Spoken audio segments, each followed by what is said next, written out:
सर्वांना शुभ प्रभात. प्रभू येशू ख्रिस्ताच्या नावात विश्ववाणी परिवाराकडून आम्ही मार्गाकरिता प्रकाश कार्यक्रमात आपले सहर्ष स्वागत करीत आहोत.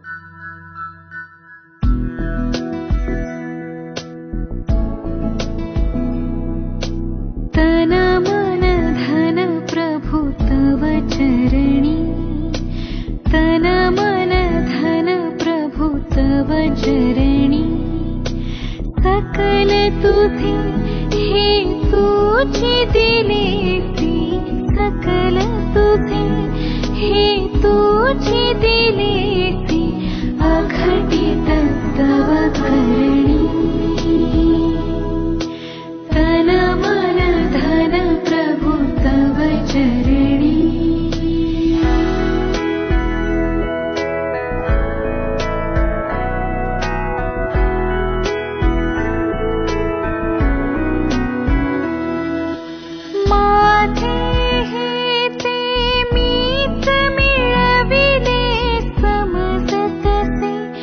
अभिमाने पूर्वी समजतसे, अभिमाने पूर्वी आता खेद मनी.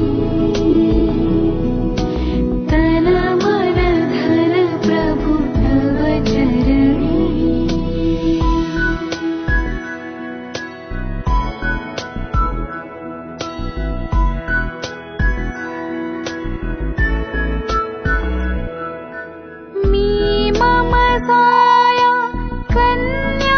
सुत हे दास तुझा चरणांचे सारे, दास तुझा चरणांचे सारे, प्रिय कर तुझी धरी. तन मन धन प्रभु तव चरणी.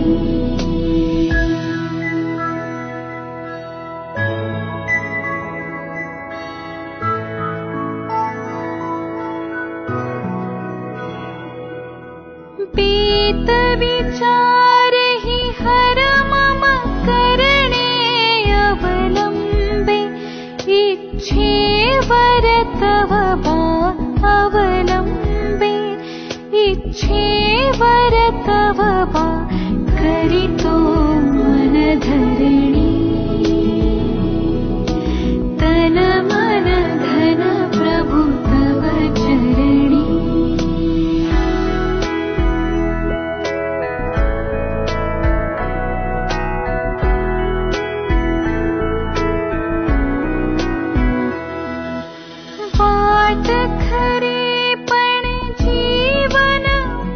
आजच्या म्हणण्यासाठी निवडलेला शास्त्रभाग दुसरे इतिहास याचा 7वा अध्याय वचने 14 ते 16. दुसरे इतिहास 7वा अध्याय वचने 14 ते 16. तर माझे नाम ज्यास दिले आहे त्या माझ्या लोकांनी दीन होऊन माझी प्रार्थना केली आणि माझ्या दर्शनाविषयी उत्सुक होऊन ते आपल्या दुष्ट मार्गापासून परावृत्त झाले, तर मी स्वर्गातून त्यांची विनंती ऐकून त्यांच्या पापाची त्यास क्षमा करीन व त्यांच्या देशातून क्लेश नाहीसे करीन. जी प्रार्थना या स्थानी करण्यात येईल तिच्याकडे माझे डोळे उघडे राहतील व माझे कान लागतील. ह्या मंदिरी माझे नाम सर्व काळ राहावे म्हणून मी हे निवडून पवित्र केले आहे. माझे नेत्र व माझे मन ही येथे सतत लागलेली राहतील. देवबाप वाचलेले वचन आपणा सर्वांसाठी आशीर्वादित करो. प्रभू येशू ख्रिस्ताच्या पवित्र नावात सलाम. आपण दुसरे इतिहास याचा 7वा अध्याय त्याची 14 ते 16 ही वचन वाचली. विशेष करून या ठिकाणी आपण पाहतो की परमेश्वराने शलोमोनाला दुसऱ्यांदा दर्शन दिलेलं आहे आणि विशेष करून दर्शन देऊन परमेश्वर शलोमोनाशी बोलत आहे आणि शलोमोनाने जे मंदिर बांधलेलं आहे आणि त्या मंदिरा संबंधाने परमेश्वर शलोमोनाशी बोलत आहे आणि शलोमोनाला परमेश्वर सांगत आहे की तर माझे नाम ज्यास दिले आहे त्या माझ्या लोकांनी दीन होऊन माझी प्रार्थना केली आणि माझ्या दर्शनाविषयी उत्सुक होऊन ते आपल्या दुष्ट मार्गापासून परावृत्त झाले, तर मी स्वर्गातून त्यांची विनंती ऐकून त्यांच्या पापांची त्या क्षमा करीन व त्यांच्या देशातून क्लेश नाहीसे करीन. या ठिकाणी त्या मंदिराविषयी आणि मंदिरामध्ये केलेली जी प्रार्थना आहे त्या प्रार्थनेविषयी परमेश्वर शलोमोनला सांगत आहे. आणि लोक दीन होतील, लीन होतील, नम्र होतील आणि नम्र होऊन ते माझी प्रार्थना करतील, त्यावेळेस मी त्यांची दीनवाणी ऐकेन, मी त्यांची प्रार्थना ऐकेन.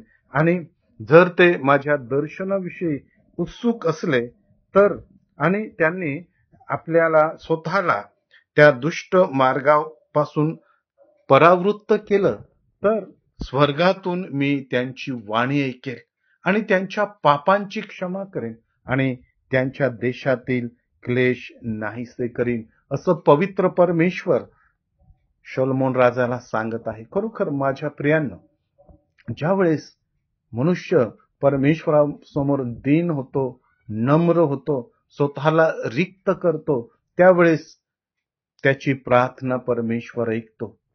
स्तोत्र 34 आणि 6 मध्ये दावीद राजा सांगतो की ह्या पामराने धावा केला आणि परमेश्वराने तो ऐकला. कारण परमेश्वर आपली प्रार्थना ऐकणारा परमेश्वर आहे. आपण त्या परुषी आणि जकातदाराची प्रार्थना बघतो. परुषाने स्वतःला उंच करण्याचा प्रयत्न केला, परंतु जकातदार जो आहे तो लीन झाला, नम्र झाला, त्याने पश्चाताप केला, तो रडला परमेश्वरासमोर आणि त्या जकातदाराची प्रार्थना त्या ठिकाणी ऐकण्यात आली. आणि वचन सांगतं की जो कोणी स्वतःला उंच करीतो तो नमविला जाईल आणि जो कोणी स्वतःला नमवितो तो उंच केला जाईल. होय माझ्या प्रियांनो, या ठिकाणी तीच गोष्ट पवित्र परमेश्वर शलोमोन राजाला सांगत आहे की जर तुम्ही दीन व्हाल, तुम्ही नम्र व्हाल, तर तुमच्या समोर कोणतीही परिस्थिती असेल, तुम्ही कितीही संकटात असाल, कितीही क्लेश, आजार, दुष्काळ, मरी या तुमच्या देशामध्ये आल्या तरी त्या मी नाहीशा करीन. परंतु तुम्ही माझ्या समोर नम्र व्हा, लीनतेने, दीनतेने माझ्या जवळ येऊन प्रार्थना करा. आणि त्याच्यानंतर परमेश्वर म्हणतो की या मंदिरी माझे नाम सर्व काळ राहावे म्हणून मी हे निवडून पवित्र केलेलं आहे. माझे नेत्र सदैव त्याच्याकडे लागलेलं आहे. ज्या ठिकाणी पवित्रता आहे त्या ठिकाणी देवाचे नेत्र लागलेलं आहे. आणि म्हणून मी आणि तुम्ही देखील लीन होऊ, नम्र होऊ, पवित्र जीवन जगू, जेणेकरून परमेश्वराचे नेत्र आपल्याकडे लागलेले असतील. आपण प्रार्थना करूया. स्वर्गीय पित्या, तुझी स्तुती करतो, तुला धन्यवाद देतो, कारण तू आमच्या पापांची क्षमा केलेली आहे. तो आम्हाला लीन आणि नम्र केलेला आहे यासाठी की तुझे नेत्र आमच्याकडे लागलेले आहेत. ते बापा, मी खरोखर तुझी स्तुती करतो. प्रभू येशूच्या नावात मागतो म्हणून तो ऐक. आमेन. धन प्रभु तव चरणी, तन मन धन प्रभु तव चरणी, सकल तुझे हे तुझे दिलेसी, सकल तुझे हे तुझे दिलेसी, अखंडित तव भरणी. तन मन धन प्रभु तव चरणी, तन मन धन प्रभु तव चरणी, तन मन धन प्रभु तव चरणी.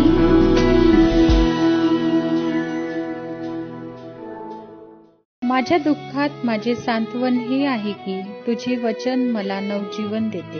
की आता आपण आपल्या प्रार्थना विनंत्या कोणत्याही वेळेस विश्ववाणी प्रार्थना केंद्राला टोल फ्री नंबरद्वारे कळवू शकता.